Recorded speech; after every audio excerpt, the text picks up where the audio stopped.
Good morning, everyone.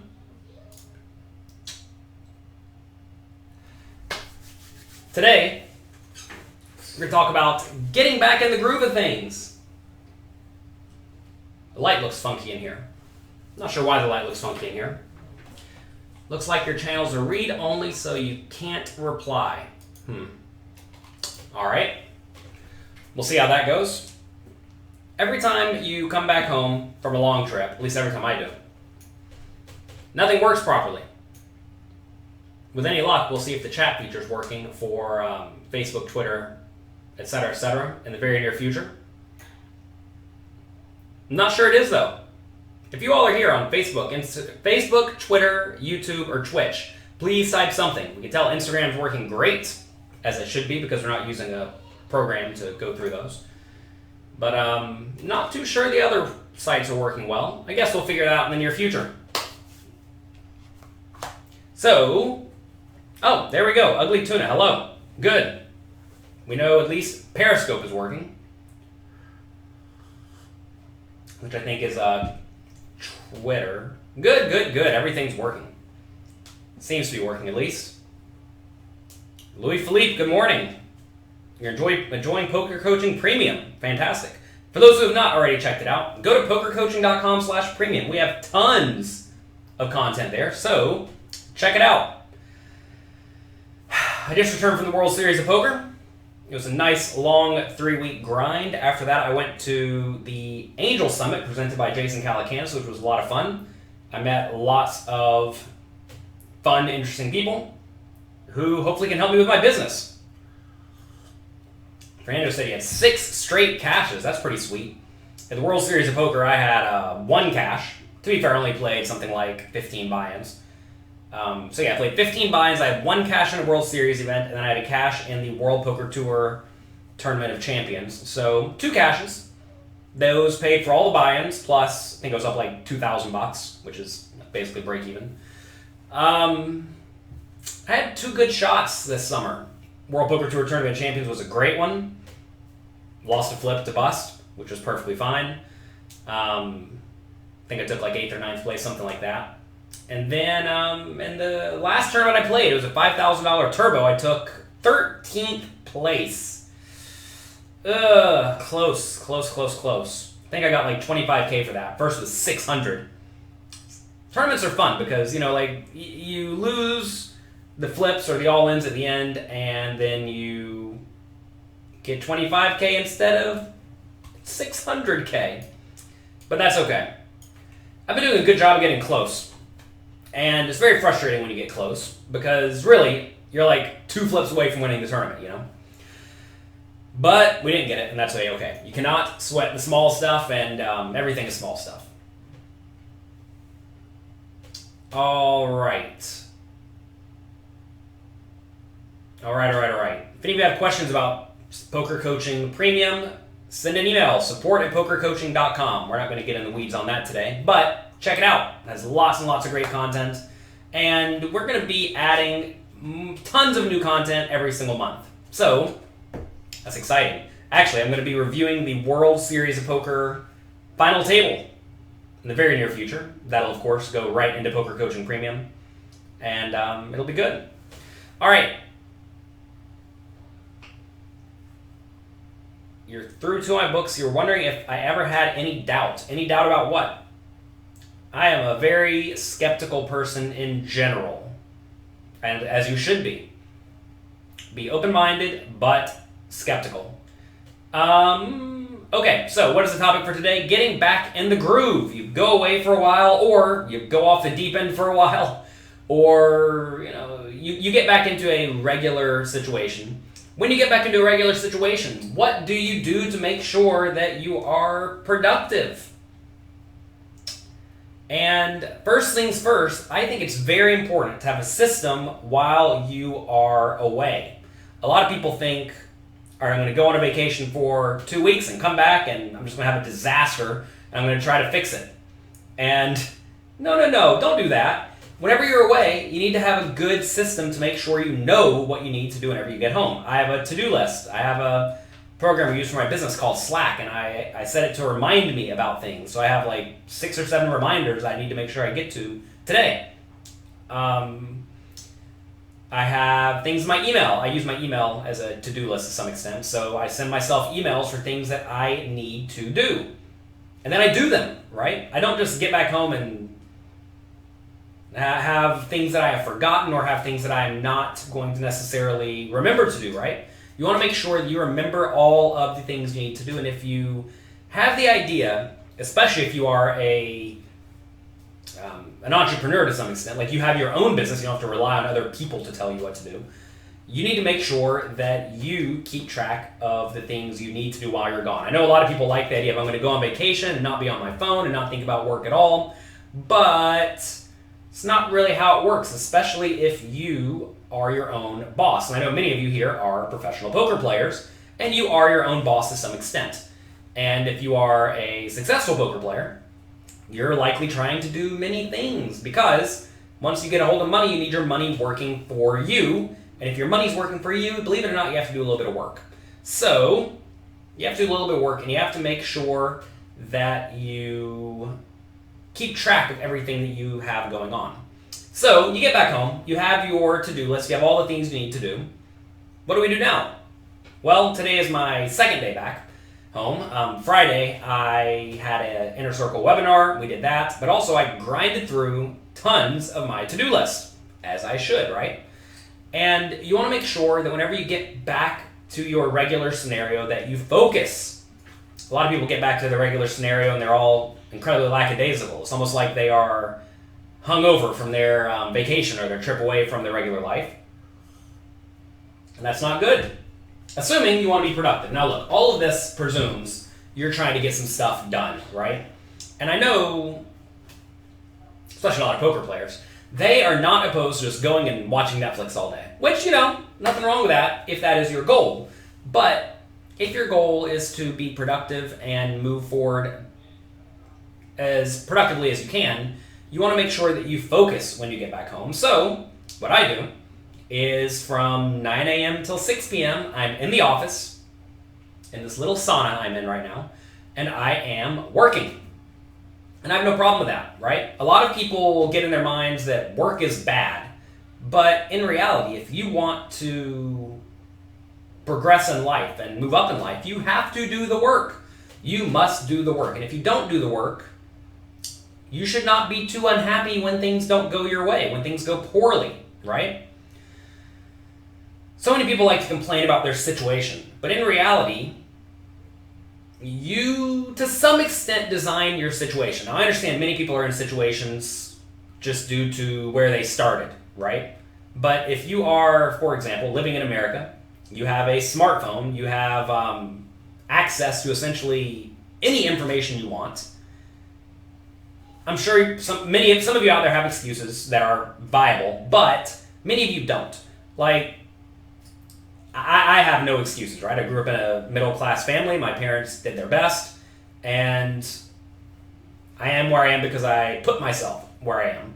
And many of you are in a similar scenario where, you went to school, you got a high school diploma, you then had the opportunity to get a job or go to college or whatever, and you make your own path, right?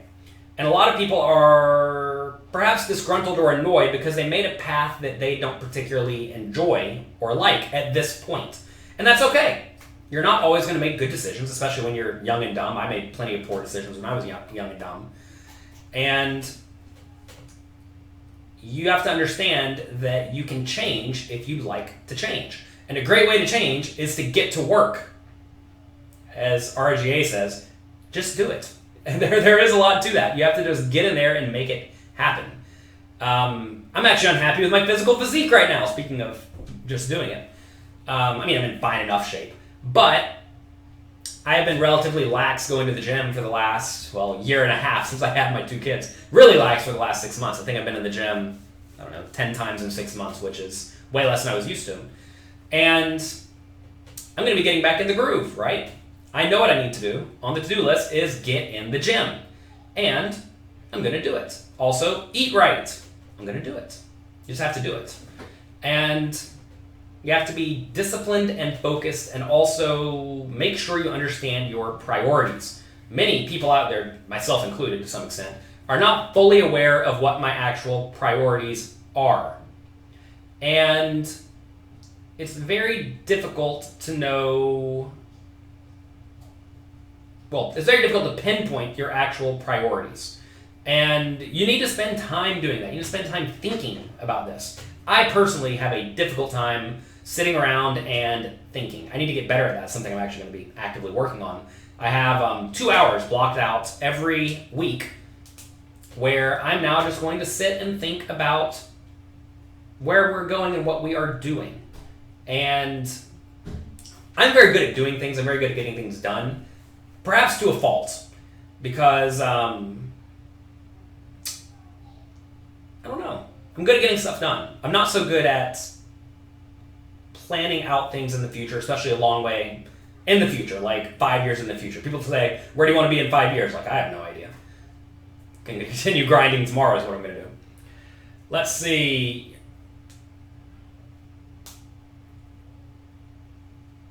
Some people say open raise to the average at your table. Some people say don't.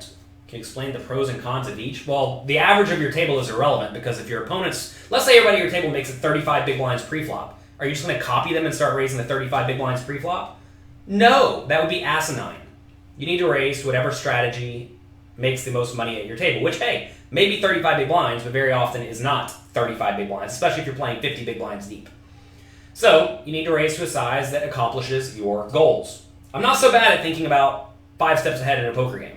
I can do 5 steps ahead. We can do things like make pokercoaching.com and Poker Coaching Premium that take only a year. We can handle that. But 5 years, 10 years, it's tough. Why poker coaching over one of the other places? Because we have interactive training, whereas everybody else is very passive. Most people don't like passive training. They think they like it because it's easy, but they don't actually learn. I'm into teaching people to learn. And you do that by getting in there and learning, not by passively absorbing it. Many people think they can sit back and have a beer and watch a Twitch stream and get good at poker. And you can't. Also, you need to find someone who you like. Maybe you like me, maybe you don't. If you don't like me, you probably don't need to be learning from me, right?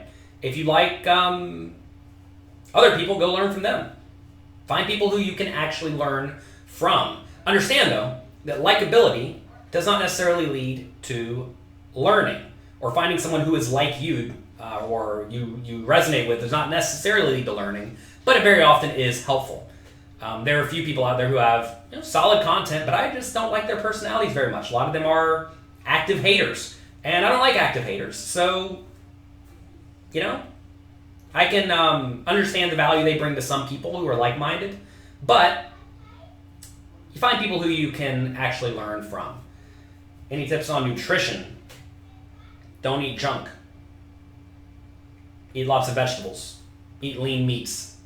Eat lean proteins. Okay. Once we have decided we're going to go back home, we have our to-do list, we're going to do what we need to do, you need to grind. And when I say grind, I think that's a term that turns off a lot of people. Maybe not exactly the poker playing community, because grinders are a fine thing. But you need to get in there and do the work. So many people don't want to actually do the work. As KCAP says here, poker coaching is great if you're willing to put a lot of work in. Exactly. Most people are willing to put in about 5 minutes of work a month. And that is, fine, but certainly not ideal, right?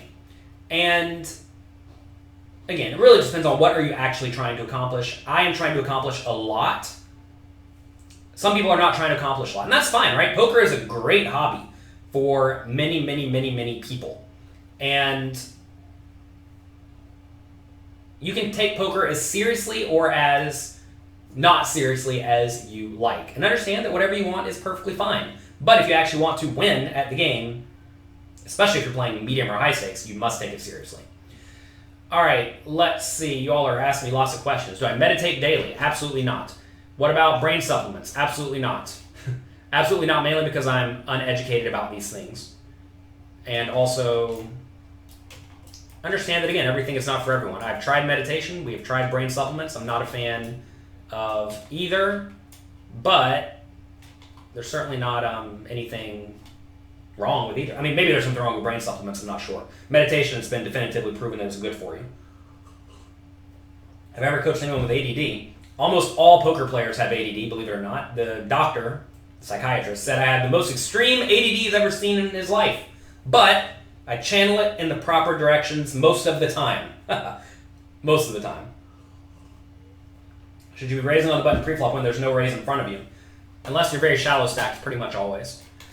Being able to win the blinds is very relevant. Have I had any doubt about making it as a poker pro? Not really. I've always had plenty of data to show that I'm definitively a winning player. Obviously, I realize I'm not going to go play high-stakes mixed games and crush my opponents. I'm not an idiot, right? But if you have data that definitively shows that you are a good player in whatever game you are trying to be a pro at, then you don't really need to have a reason to doubt. The thing is, though, is that most people have no data. They played for 10 minutes or a year or whatever, and they think that I've won the last 10 sessions, therefore I can become a pro, and that's not right. I played something like 30,000 sit-and-goes before I decided to become a sit-and-go pro. 30,000 is a lot. Most people play 100, right? Should you be raising on the button with any two cards? No, that's ridiculous. Absolutely ridiculous. About as wide as you can play unless your opponents are terrible is something like 50% of hands from the button. Do I like playing PLO? I do. I played a few PLO tournaments. I did not cash any this year, but we've had decent success in PLO tournaments. I think I've taken a 12th one time. Remember, I had aces. Got it all in against aces and I lost. That was fun. I think I final tabled a PLO W Coupe event a long time ago. I don't know. We've had reasonable success. How does Scarmaker do at the World Series? I think he had a few cashes, nothing great. But, a few deep runs here and there. That's the thing with poker tournaments, right? I think he had 25% cash rate, but no big ones. And that's how it goes. I was talking to Matt Affleck. He was in the same boat where he had a decent number of cashes, just gets in the money and then loses. Right? You need to get in the money and then win. All right, let's see. Yellow's not my color. Probably not.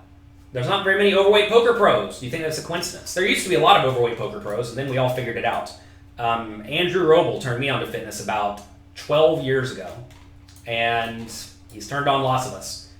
The thing is, it starts at the top very often. People realize the little bit of extra edge you can get by being in shape because you can play longer, you can think better longer, and all of that matters, especially if you're playing at the high levels. And inevitably, you see people winning at the top who are in good shape, and you copy them, right? You emulate what they are doing that makes them successful. What motivates me? It's a good question. I'm not sure. That's the kind of thing I need to sit down and figure out and think about, right? Let's see. You got a $4,400 score. Good job. Let's see. You all are enjoying pokercoaching.com. That is great. You've done 400 quizzes and definitely noticed an improvement. Good. Why poker coaching over masterclass? Masterclass is relatively basic. I think it's something like 8 to 10 hours of content. Poker coaching has, gosh, I don't even know, at least hundreds of hours of content. Maybe we're up to thousands. So, do the math. Also, you have to ask, again, how seriously are you attempting to take your study? Because at poker coaching, for example, we have the homework challenge each month that will take you an hour or more to do. It's hard work for an hour. No other training sites are doing stuff like this because most people don't want to do the work, right? We're trying to make very, very, very good world-class poker players. We're not trying to make players who can beat 5 cent, 10 cent, no limit, right? We're trying to make you strong poker players that have a chance to actually win substantial money. And, to be fair, most of the other sites are doing the same thing as well, but at least in my experience, interactive learning is way better than passive learning, and that's the goal. You enjoyed the breakfast meetup. Great, thanks for coming. We had 2 breakfast meetups this year at the World Series of Poker. They were a lot of fun. We had, I think, 20 at one and 40 at the other. People. It was big meetups. That was a lot of fun. When you're under the gun, +1 or 2, you open with a min raise, a queen jack suited, middle position, re-raise clicks back. What do? Just call. You're getting 6-1 pot odds or something. Does Adderall make a big difference for poker pros? I don't like Adderall. It messed up my brain and I don't like it. What do you think about the new bot that can play multi-way? From what I hear, it's actually not all that good. But I don't know. I haven't played it. And I'm sure it's fine, right? I mean, the bots are going to get better and better. And understand that just because there is a bot that exists in a closed environment does not mean that it exists in the real world. And it doesn't exist in the real world. Why would you min raise under the gun? If you're shallow stack, you should be min raising pretty much all hands that you're going to play. What do I think of poker pros using Adderall or any other drugs? I think as long as they are not disallowed, do whatever you like. Let's see. Should you always re-enter tournaments? Absolutely not. Every time you re-enter a tournament, it's a new tournament. So, do you have an edge in a new tournament? Well, if you're buying in super late with 8 big blinds, you think you're going to beat the rake? No, you're not. Is Weekly Poker Hand done and dusted? Weekly Poker Hand has been going for about 5 years straight now, and no. What do you mean? We release it every week. We release Weekly Poker Hand every single week. Why do you prefer Equalab instead of Flopzilla? Equalab is good for range versus range. Flopzilla is good for hand versus range. And they're different programs. They're different tools. They do different things. You should not use only one tool to solve all of your problems. It's like using a hammer to try to unscrew a screw or something like this. Is there PLO training on poker coaching? Not yet. Can you make a living playing only tournaments? If you put in enough volume. What are my thoughts on Daniel Negreanu's VPN discussion? I don't exactly know the full discussion, essentially saying that it's a ridiculous law and that if you use a VPN, you're not really cheating anyone, and it's a reverse free roll. And obviously it's a ridiculous law. I think everybody can agree that the border where you're playing is just like asinine. Should you do it? I think clearly not. I've learned a long time ago, don't poop where you eat. Don't poop anywhere. Because when you poop, you leave a trail of poop. And nobody likes a trail of poop. All right, let's see. Why does physical shape matter in poker? Because it will give you more stamina. It's also been proven that exercise de-stresses you. If you're stressed out, you're not going to think clearly. It's been generally proven that exercise helps you think more clearly. And also, you're in better shape. You have slightly more confidence. And, confidence is both good and bad, because if you're confident irrationally, that's a bad thing, right? Like say, I'm in good shape, so now I can play poker. That's ridiculous. But, it's good to have a good perception, a very clear perception. And I think exercise somehow leads to a more clear perception, as long as you're not absurd about it. You generally don't like chopping. That's right. You generally don't like chopping. Took 20% of the chips with dollars with 10% of the chips. Is that good? Maybe. Depends on the payout structure. Let's see. I'm very kind with my wording. I do my best to be kind because you need to be a kind human. There are many, many rude, unnecessarily rude humans out there. And inevitably, they don't have much of a future. Turns out, when people don't like you and don't like working with you, doors close. And you want doors open. And not being a jerk leads to open doors. And it also just leads to nice, happy, good relationships instead of bad, toxic relationships. Has poker ever been your only source of income? It was my only source of income for like 10 years. So, yes.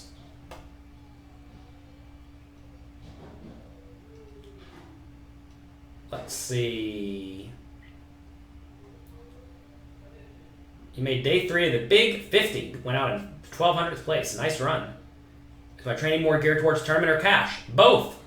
In Poker Coaching Premium, go to pokercoaching.com/premium. We have the Cash Game Masterclass. It's a 29-part video on cash games. Each part's maybe 20 or 30 minutes long. We go in depth on everything you need to know to crush cash games. I'm going to be making a short stack masterclass in the very near future. and that's going to be equally in depth. We're going to be using lots of hands from my recent $5,000 turbo run, where I made some big calls, we made some big jams, we made some big folds, and it's important to realize that that's how you need to be playing short stack, right? It's not just all in or fold every hand. So many people think you can just blindly follow a push-fold chart or a reshove chart, and that is a big mistake because you can call, you can limp, you can min raise, right? Don't forget you have options. We're going to be discussing all of that in that. But anyway, cash games tournaments, no limit hold'em. We teach how to play no limit hold'em. How do you play against a semi-tight aggressive player? Depends on what they're doing wrong, right? Bots are real and employed on most sites. On some sites, usually not the reputable ones, so many people think that they have to play on a site just because it exists. Understand that just because something exists does not mean you have to be a patron of it. And also, the bots aren't all that good. Would I be interested in someone doing timestamps for these videos? Sure. Feel free. What's a good bluff to value ratio? Pre-flop, you want 2 bluffs to every 1 value bet. On the flop, you want roughly 2 bluffs to every 1 value bet. On the turn, you want 1 bluff to 1 value bet. On the river, you want 1 bluff to 2 value bets, assuming you're using relatively big bet sizes. As you use a smaller bet size, you want to be bluffing less often. As your opponents play better, you want to be bluffing less often. When I say better, I mean they have some slow plays. Not a lot, but some. And that's the gist of it. We discussed that thoroughly in the poker coaching homework challenges. Also, this assumes your bluffs have some equity. You don't want to be just running ridiculous stone bluffs for no reason. If you want to make more money, should you play cash or tournaments? Probably cash, especially up until you start playing relatively high stakes. Lexi, good morning. The training helped you at the World Series. I'm the best. You're the best, Lexi. If you all enjoy charity and poker, check out the charity series of poker. Good job. Good work. Let's see. It's so hot in this room. Oh my gosh. It's like 110 degrees in New York City today. Has my apartment changed since high stakes living a long time ago? I don't know. I just sold that apartment, so that's good. But I have not lived there in like 12 years. All right, let's see.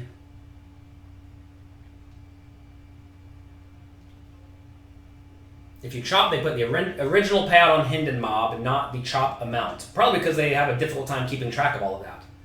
Do you ever show your hand at the table? Sure. Which of my books covers the topics about the middle stages of a tournament? Understand that the idea of like stages is kind of silly, in my opinion. Mainly because you're always just playing your exact scenario, right? Obviously, you can try to categorize scenarios based on, are you in the money? Are you not in the money? The stack sizes, etc. But anyway, check out Secrets of Professional Tournament Poker, Volume 1. That is my first book. It goes through generally how to play poker well, how to play tournaments well. When do you show a hand and why? Show a hand when you're trying to accomplish something and the information you're giving away is not all that relevant. Can you take a peek at the forum?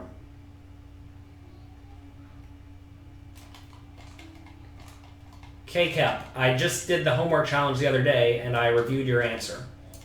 I'm not sure if you saw that or not. Let's see. Should big blind ante be reduced when short-handed? I don't think so. Is it okay to be strictly a tournament player? What do you mean okay? Depends on your goals, right? What are you trying to accomplish?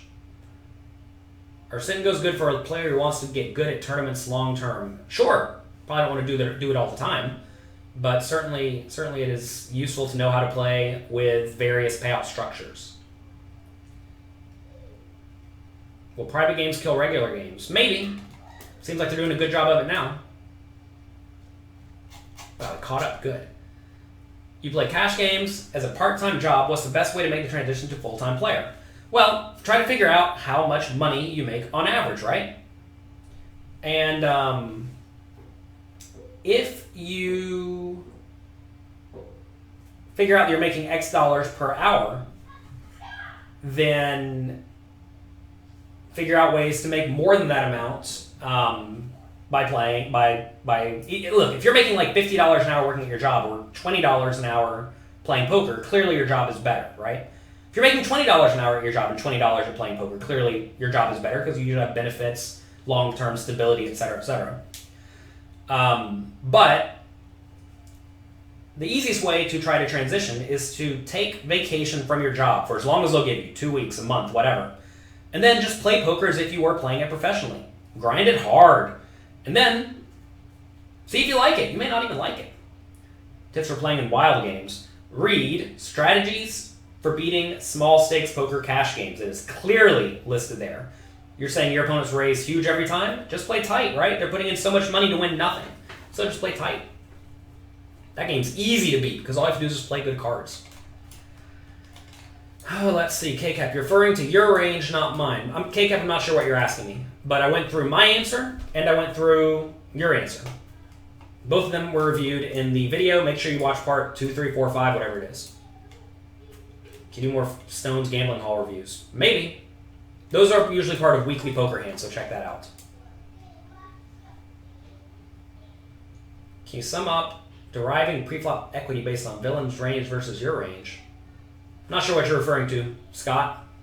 Most likely, just run it through Equal App and you'll see range versus range equity. You have $1,400 in your account. Which cash game should you be playing? Read jonathanlittlepoker.com/bankroll. How much does the average mid-stakes reg make per month playing tournaments? Mark, that's an awful question. How much are they playing? It's a volume game. Poker is purely a volume game, everyone. You make money when you put in volume. When you don't put in volume, you don't make money. So, let's get out the calculator. Let's say online you're playing what? 1,000 tournaments a month if you're playing a lot? No, let's say 800. Let's say 500 tournaments a month. 500 times, let's say $30 buy-in. Let's say you have 30% ROI. That means they're making $4,500 a month. So there you go. That is not even a full-time grinder. That is what a recreational. That is what a non-hardcore grinding online player is making a month playing $30 buy-in tournaments. $4,500 a month. Let's say you're playing live poker. Let's say you play a $500 tournament.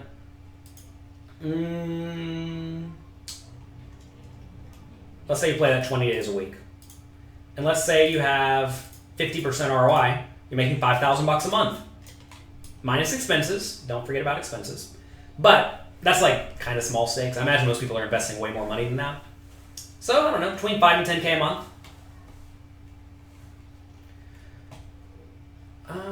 Let's see, aside from squeeze plays, can you talk about generally how to be better from out of position? Defend a lot. And then go from there. Defend a lot. What is considered a huge raise? Well, if people are making it 10 big blinds pre-flop, that is gigantic. Because they're risking 10 big blinds to win 1.5, which means you essentially never have to defend. You can just play only the best hands. What factors go into the decision to hero call? Range versus range analysis. How does your range fare against your opponent's range? Sometimes the opponent's range is very polarized, where they have either the nuts or nothing. And if you think it's heavily tilted towards nothing, you can start hero calling with all sorts of stuff. Which site are good for cash games? I don't know. Do your research. I don't know the answer. I'm not playing much online poker at all these days because we live in America. George suggests check out my audiobooks. Get them. You can get one of them for free at jonathanlittlepoker.com/free. So check that out. All right, let's see. Been doing cash part-time last year. Your hourly rate is $55 per hour at your job. It's about $15, but you get good benefits. Well, you can get good benefits for $40 per hour extra. So Hunter, what I would tell you to do, if that really is the difference in win rate, $15 versus $55, I would tell you, how do you go pro? It sounds like if you actually have that win rate over, 1,000 hours of live poker, it's probably somewhat accurate. I always presume I'm going to make like half as much as I think I'm going to make. So let's say you think you're going to make $55 an hour. Would you be okay making $30 an hour?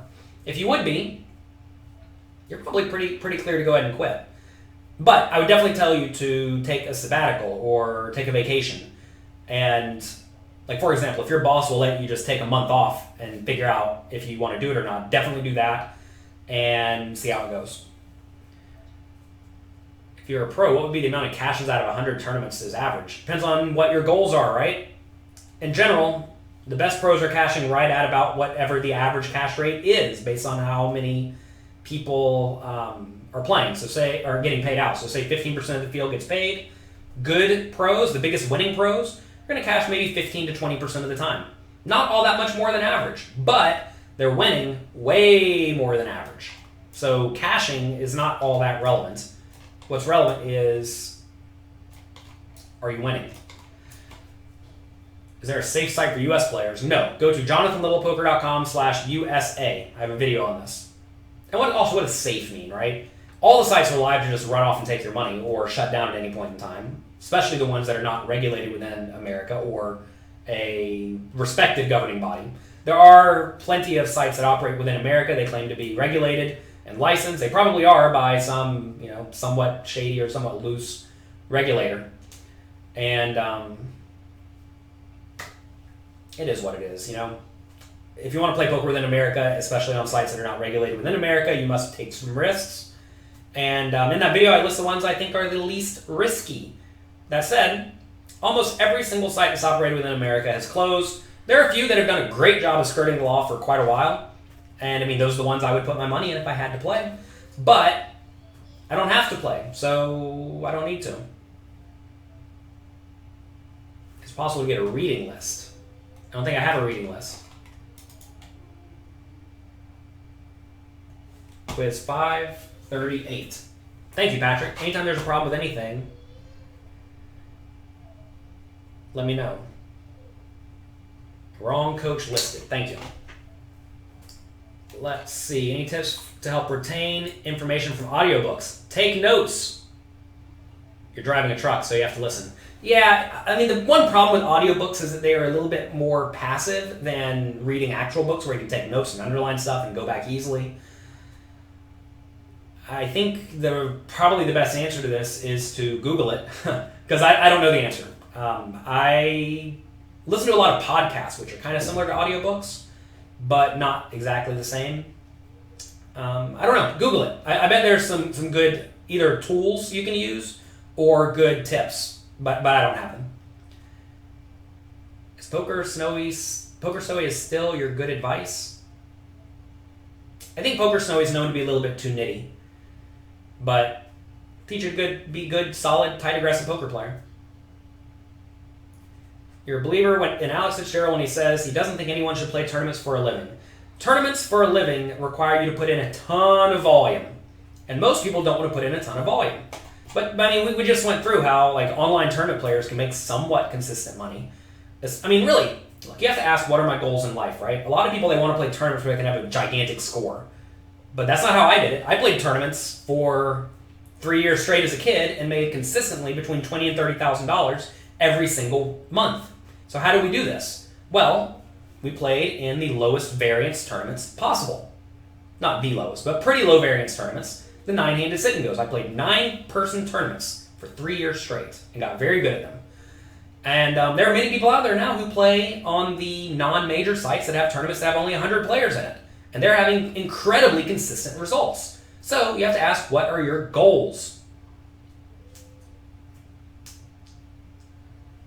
What are my thoughts on various other poker sites and their pricing? I don't know about other sites' pricing. I think you should charge whatever you think is a fair price. A lot of people out there are trying to gouge you. And, hey, I don't have a problem with that. That is capitalism. And you just have to ask, are the services you are getting worth the price? And the neat thing about poker education is that if you play even smaller medium stakes tournaments or cash games, something like $100 a month is almost nothing.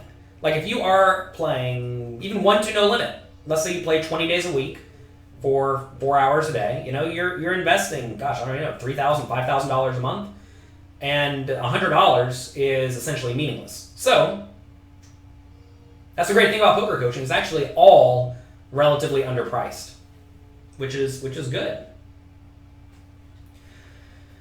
Let's see. Are you too loose aggressive when playing against weak players in tournaments? You end up torching a lot of chips. I'm not sure what you're asking, J-Con.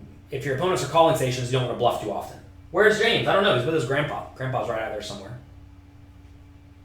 It's ridiculous that online poker is still illegal. Well, I'm going to quote Dale Negreanu on this one. Regulated online poker within America is a long way off, and I've been saying this for years. State by state, sure. Maybe even states by states, sure. But it's not going to be great. And the problem is, by the time it does become a national thing, the government's probably going to be taxing it so much to the point that it is awful. Like sports betting is currently, right? If you look at a lot of these sports betting sites in America, the rake, the VIG, is awful and completely unbeatable. So, here's your game. You can play it, but you can't beat it.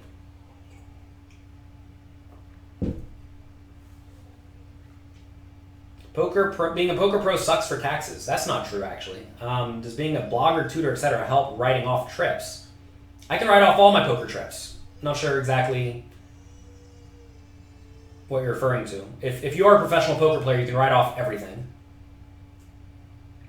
So, check that out. My accountant is Teresa Fox. She is the best, I think, as far as I know. And she's been doing my taxes for years. Am I familiar with the app Preflop Plus? Nope. Poker taxes are no different than taxes on other income. Yeah, pretty much. And if you're a business, you can write off all your expenses. Our double or nothing sit goes profitable with 10% rake. It depends on who you're playing against, right? All games are profitable with even a gigantic rake if your opponents are terrible.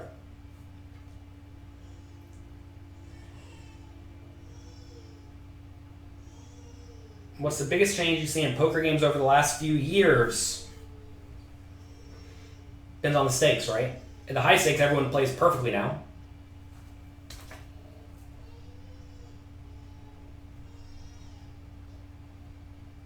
I hear Thomas screaming his head off.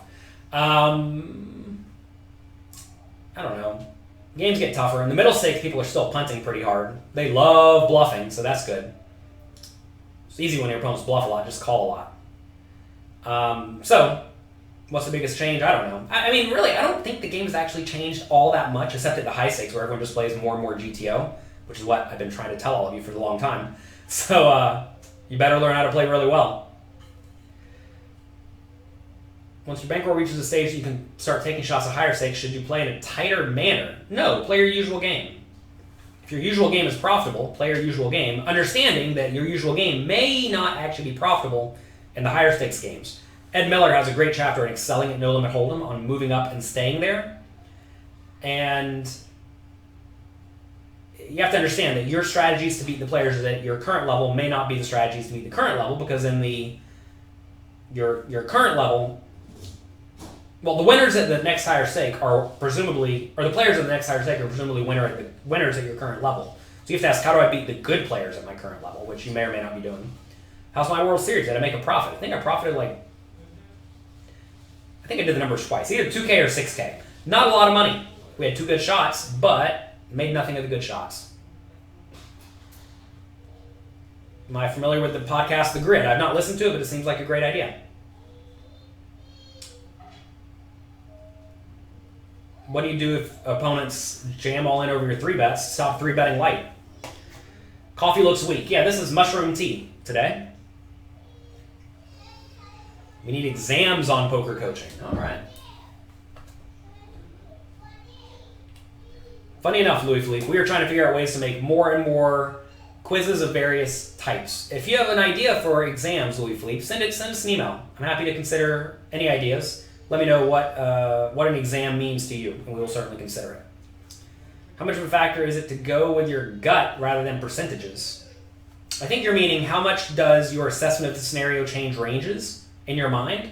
And if the assessment of the scenario changes the range in your mind, then it is all percentages. Everything in poker is math. Whenever you say, I can look at this guy and tell he's bluffing or value betting, and then you drastically change your strategy accordingly, you're saying, I think that this player's range is different than it would be without a read. You know, a great example of this is in the 5,000 Turbo tournament. They were down to 15 players. A player under the gun opened to a slightly bigger than normal size. Relatively active player. He opened under the gun. I had ace jack with like 15 or 20 big blinds. I was getting ready to just jam my stack in. Then I was like, how much is this? Like, he had been opening like 2.5, then he made it like 2.7 randomly. It was so weird. I'm like, well, this is bizarre. So I folded my ace jack. He ended up getting to showdown and he had pocket queens. So, like, I don't know. It was like this weird read, right? Weird live pro read. And sometimes you just know. I had another similar one where someone raised, I had sevens, and I just folded off like a 14 big blind stack. And it was a read, right? Then on my bust out hand, guy raised, and I had fives, and I ripped it in for the same stack size, right? And someone yet to act woke up with a big hand to make me lose a lot of chips. But the initial guy just like snap folded because clearly I had nothing. So clearly reads are very, very relevant. Was it Jordan Christos who used different raise sizes? No, but he does enjoy doing that. Have I read Modern Poker Theory? I helped write Modern Poker Theory to a great extent. And it's a great book. Very, very solid poker book if you don't mind doing the work, but I know most people don't like doing the work.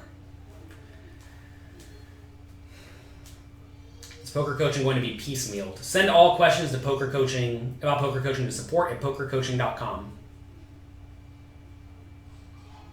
Mark, we're not planning on it. There is a way for us to wipe all of your quiz scores, so we can certainly do that. The monthly homework is the exam, says Mike. Yeah, kind of is.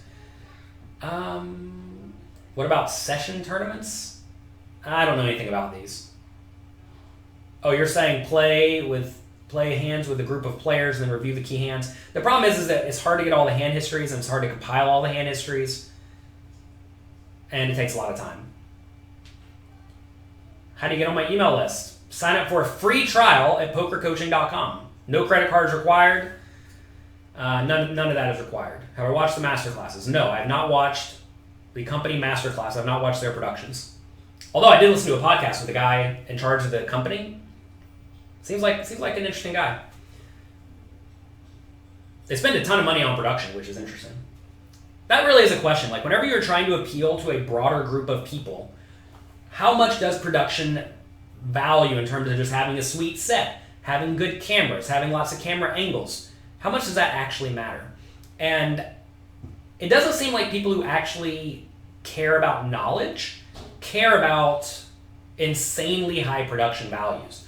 But a lot of people who are very recreational don't know any better and they think, this looks pretty, let me watch this. He's also talking about how he's not really designing a site to necessarily teach the highest level skills. He's designing a site to entertain. And nothing wrong with entertaining. A lot of people just want to be entertained. The email is support@pokercoaching.com. Not Jonathan Little support@pokercoaching.com. Support@pokercoaching.com.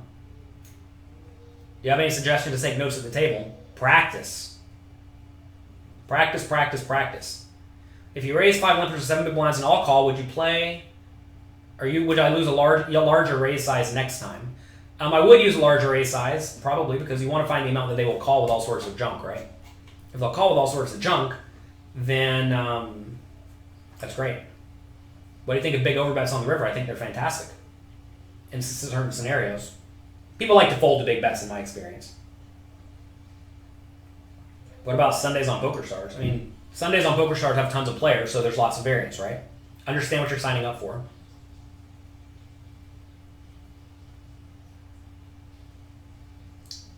What do you consider to be too many rebuys in a rebuy tournament that stops at level 9?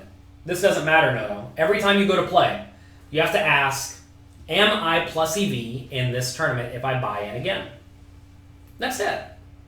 Sometimes you will be, sometimes you won't be, and you need to make sure that you are playing when you will be. If you're buying in late with 8 big blinds, then you're not going to have an edge. But I've talked to the best pros, and they think if you are like literally one of the best short stack players in the world, you're still profitable with 15 big blinds, assuming the rate's not big. Now, if you're playing like 500 plus $70 buy-in tournaments, then you're not going to be able to beat that rate with 15 big blinds, that's for sure. But if you're playing 10,000 plus 300, 10,000 plus 400, you can probably beat that if you're very good, right? But most people who are buying in super late because they keep busting over and over, they're probably tilted, they're annoyed, they're angry, they're not even good at poker, and clearly that player shouldn't even have played the first time.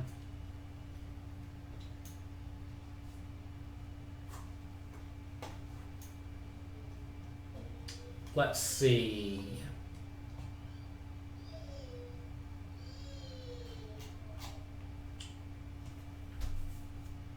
What are some good ways to practice away from the table besides reading? PokerCoaching.com. Hello, I made the site for you.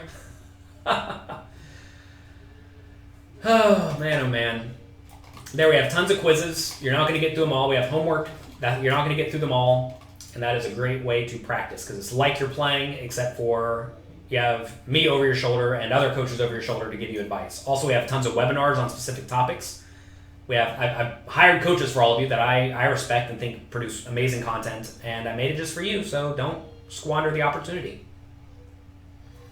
Where is it possible to send hands and get a review? Support at PokerCoaching.com. I charge $250 an hour for hand history reviews. But I'd rather be on time or late, Reg. I always show up on time. I love playing the early levels with the weak players. There is value in showing up late. Kenny Hallert just put out an article recently discussing how buying in late in tournaments where a lot of people bust will give you something like 15% ROI off the top, which usually covers the rake plus a little bit. So you will have a plus EV scenario just because you're kind of getting close to getting in the money. But in exchange for that, if you were to buy in the last second, you miss playing lots of time with weak players, so I pretty much always show up on time. It was actually like a running joke this year among me and my friends that every time I show up early, double up in the first hour or two because someone would punt away their stack, and then I'd lose a flip, then I'd lose another flip, and then it'd be out. I had this scenario where I played till like midnight every day, double up early, grind, not get anything, and then lose flips and be out. And that's annoying, but it happens. But if I didn't show up early, I would have just lost my first flip, and I would have been out, and that would have been the end of the game. How do you fix years of a bad table image, meaning your opponents think you bluff too often? Stop bluffing! Is the $250-hour hand review a one-on-one coaching session? No. That is $500 per hour. The $250 per hour is me reviewing hands in a video, sending you all of my thoughts, all of my feedback, and it's cheaper because I can do it in my spare time. Scheduling coaching sessions requires me to be available when you're available, or for you to be available when I'm available, and it ends up being a lot more work. Let's see. I think that's it for today. We got through all the questions. Again, if you have not checked out PokerCoaching.com/premium, do that. We have tons of content there. I wanted to make a site that would allow you to find the answer to any poker question you have. So I have 30-minute or so videos there. I think we have 70 of them on specific topics that my students have asked me for.